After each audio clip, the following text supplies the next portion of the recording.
Okay, let's jump right in. Every so often, some news drops that really feels like a major turning point. Right. And what we just saw coming out of India, it definitely feels like one of those moments. Absolutely. We're talking about India making this really ambitious move in the global tech race. Hmm. You saw the news.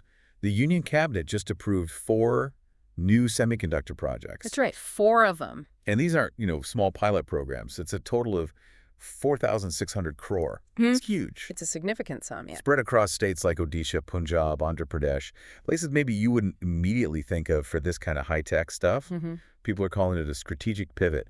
And for the whole Make in India initiative, well, this could be its biggest test yet, like the most critical one. I'd agree with that. And what's really interesting, I think, is that it's not just about the economy, right? It signals this deeper commitment from India towards tech independence, national security, too. A fundamental shift. Exactly. So today, we're going to try and unpack what this all really means. For India, obviously, but also, for the rest of the world's tech scene. Right. We'll look at why semiconductors are suddenly so critical. The strategic plays India's making now. The challenges, because there will be challenges. Oh, definitely. Big ones. And, of course, the potential upsides. What could this lead to? And just before we dive deep, if you're finding this kind of analysis useful, tracking these global shifts, do consider subscribing to the Geopolitics Gazette. We cover these developments regularly. Good point. Okay, so let's start with the basics, but maybe not too basic. Why semiconductors? Why have these tiny components become like the center of global conversations, both economic and geopolitical? What's the big deal right now? We'll think of them as the nervous system of pretty much everything modern. They're the absolute bedrock for all their sunrise industries everyone talks about. Like what specifically? EVs, electric vehicles, solar power grids, advanced military tech, defense systems, space exploration stuff, huge data centers, basically any electronic gadget you touch, it all runs on semiconductors. Okay. So if you don't have a steady, secure supply of these things, well, those crucial industries, they don't just slow down. They could literally grind to a halt. Wow. Which, stalls national progress, weakens defense. It's fundamental. And looking at where they come from now, the global supply chain, it makes that vulnerability really stark, doesn't it? Taiwan's role is massive. Absolutely dominant for a long time. But that dominance comes with this huge geopolitical risk factor, especially with China's stated intentions. What are those intentions exactly? Hear terms thrown around like the FIKE policy. Yeah, essentially, China has been very clear, very firm, that it views Taiwan as part of China and has a roadmap, basically, for reunification.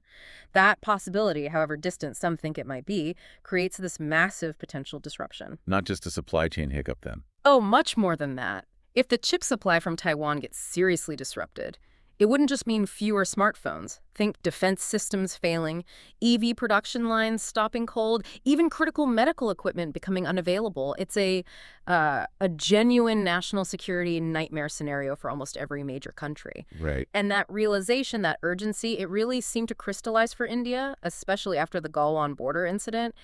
It drove home just how vital having their own production capability is. So India saw the danger, just like other countries did. We've seen the U.S. react with its TGPS Act, right? Yeah. Pouring money into building fabs domestically. Exactly. Big subsidies, grants, investment returns, a major push to bring chip manufacturing back to the U.S., or at least secure a domestic supply. And India's move. It seems like a direct parallel. Very much so. Shows similar strategic thinking. They launched the India Semiconductor Mission, the ISM, back around 2018, 2019. They earmarked, 76,000 crore? Huge amount. Yeah. And it offers similar kinds of incentives. Tax breaks, capital support, basically saying, come set up your semiconductor facilities here in India. It's a clear strategy to build resilience and cut down dependency, especially with all the global uncertainty right now. 76,000 crore then, plus the recent additions. That's a serious long-term commitment. Okay, so let's get into the specifics. India's blueprint. What are the concrete steps they're taking on the ground? Okay, so the Union Cabinet has now greenlit a total of 10 companies under this production-linked incentive scheme, the PLI scheme. There were 6 approved last year, and now these 4 recent ones. 10 companies. 10. And the goal isn't just scattered factories. It's about building a whole ecosystem. Design, manufacturing, assembly, testing, the whole chain. Right. We already knew about the plant in Dhalara near Ahmedabad. But these new approvals, bringing in places like Odisha and Andhra Pradesh, states maybe not seen as traditional tech hubs, Yeah. that suggests a very deliberate plan. Diversification, you mean? Spreading it out geographically. Exactly, which is smart. And it also shows they're serious about developing infrastructure in these areas, too. That's interesting because building these fabs, these semiconductor plants, Yeah. it's not like building a car factory, is it? It's notoriously difficult. Oh, incredibly difficult. Highly sensitive. You need absolutely continuous, uninterrupted power, ultra pure water. Even the air quality has to be meticulously controlled. Wow. The slightest fluctuation, the tiniest contamination can ruin millions of dollars worth of product. So the infrastructure supporting these plants needs to be incredibly robust, incredibly resilient. Okay. And that massive government financial commitment we talked about. The total benefits are projected around 160,000 crore now. 160,000 core. Yeah, roughly $19 billion US. That kind of money tells you they understand the scale. They're treating this like a major national infrastructure project because, well, it is. That really puts it in perspective. So with all this investment, this focus, Yeah. when do we actually see chips rolling off the lines? Is there a timeline? The expectation for many of these newly approved companies is to start production somewhere between 2025 and 2026, so relatively soon. Okay. And it's worth remembering India has already started producing some chips, 28 nanometer chips. 28 nanometer. Now, to put that in context for us, is that like cutting edge? Not bleeding edge, no. The latest iPhones or AI processors use much smaller, more advanced nodes, like 3 or 5 nanometers, but 28 nanometer, that's still incredibly important. For what kind of things? Oh, a huge range. Cars, industrial controls, many consumer electronics, medical devices, networking gear. Tons of applications rely on these slightly older but very reliable and cost-effective nodes. They form the backbone for a lot of essential tech. Got it. So it's about building that foundational capacity first. Precisely. The primary goal, at least initially, seems to be fulfilling India's own massive domestic demand. Get self-sufficient first, then look seriously at becoming a major global exporter. That makes sense. Secure your own house first. But okay, trying to jump into such a complex, established global industry, there have got to be major hurdles, right?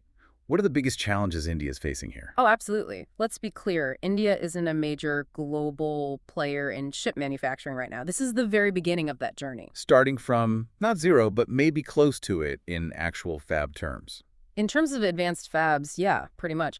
Now, India has huge strengths. Great human capital in chip design, ESDM, tons of software engineers. That's a massive advantage. Yep.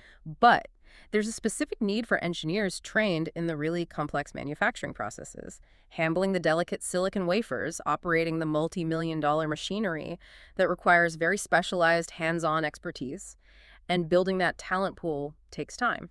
So it's not just about design smarts, it's the nuts and bolts of actually making the things. What about other practical roadblocks? Well, regulations can always be complex in a large democracy. Getting all the permits and approvals sorted efficiently is key. And then there's the machinery itself.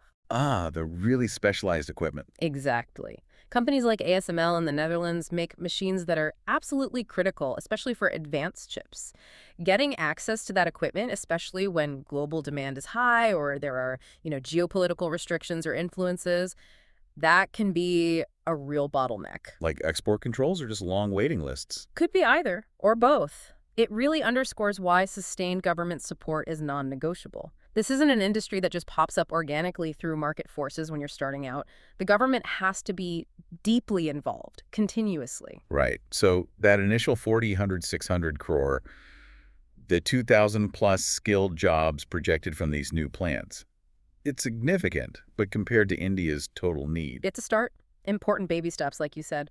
But no, it won't meet India's entire semiconductor demand overnight, not even close. We need to think in terms of 5 years, maybe more, to see really substantial results build up. It's definitely a marathon. A marathon, not a sprint. Okay. And speaking of the long game, how do partnerships fit in? Getting global players involved seems crucial. Hugely important, and we are seeing that. Major global names and strong domestic players are involved. You've got Tata Electronics making big moves, Foxconn setting up, Israeli tech firms, reports about Intel exploring options, Lockheed Martin and related areas. Quite a mix. And plants are coming up in Assam, too, you mentioned. More diversification. Yes, spreading the footprint nationally seems key to the strategy. So what's the payoff for India in bringing these big international companies in? Is it just the investment, or is there more to it? It's definitely more. It's a classic win-win, or at least that's the aim. India gets crucial technology transfer, which is often built into these PLI schemes. That helps build domestic capability and reduces foreign dependency over time. Okay. And at the same time, having these major global players set up shop, it seriously boosts India's credibility as a tech manufacturing hub. Right, gives it legitimacy. Exactly. And for the foreign companies, they get access to India's enormous and growing market, capital support, and that large skilled workforce we talked about.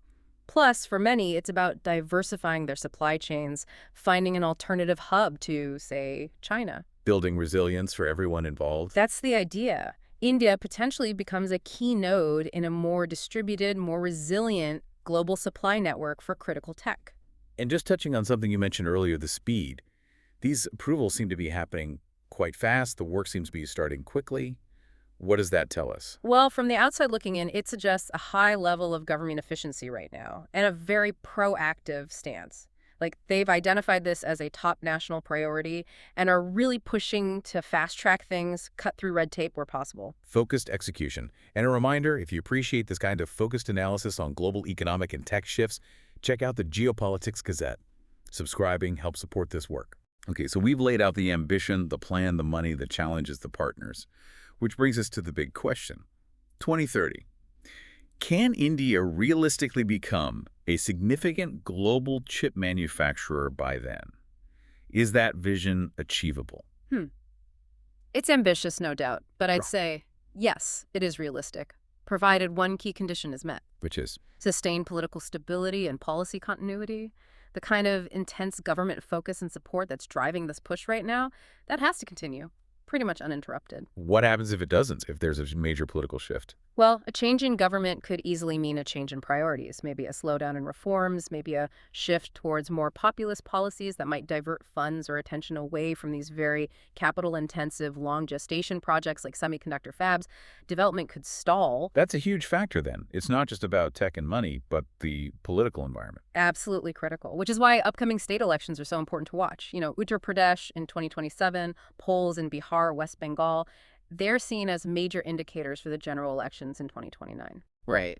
And the outcome of those elections will have a direct impact on whether these long-term strategic initiatives keep their momentum. It kind of boils down to a choice for the electorate, doesn't it? How so? A choice between perhaps prioritizing this kind of focused long-term industrial development versus potentially shifting towards more immediate populist measures.